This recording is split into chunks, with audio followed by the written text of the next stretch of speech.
Desde o ano 1995 a Xunta de Galicia ven falando de proxectos de comarcalización do transporte público na nosa terra. En varias comarcas, como poden ser a de Vigo, Santiago, Lugo, Ferrol e Coruña, xa está funcionando o transporte metropolitano.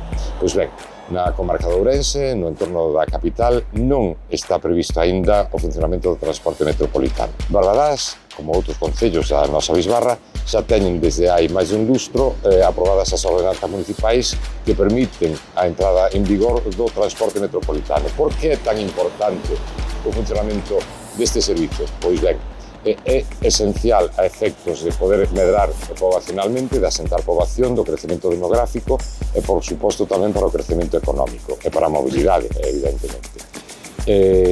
En que consiste o transporte metropolitano? Pois ben, ten varias vantaxas. A primeira, que hai unha integración de tarifas. Traducido, quere dicir que haberá un prezo único para permitir o que é o intercambio de liñas e de buses. Segundo, permite a mellora das infraestructuras de transporte, como poden ser, por exemplo, as marquesinas e os postes sinalizadores. E, por último, permite tamén o que é a mellora das liñas.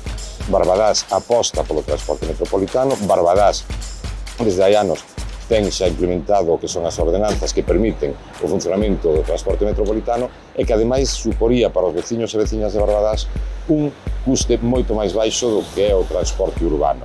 O desleixo e o abandono por parte da Xunta é evidente, é palpable aquí no noso concello e sufrimos os veciños e veciñas de Barbadás. Con Besteiro, evidentemente, poríase de xeito prácticamente inmediato este transporte metropolitano.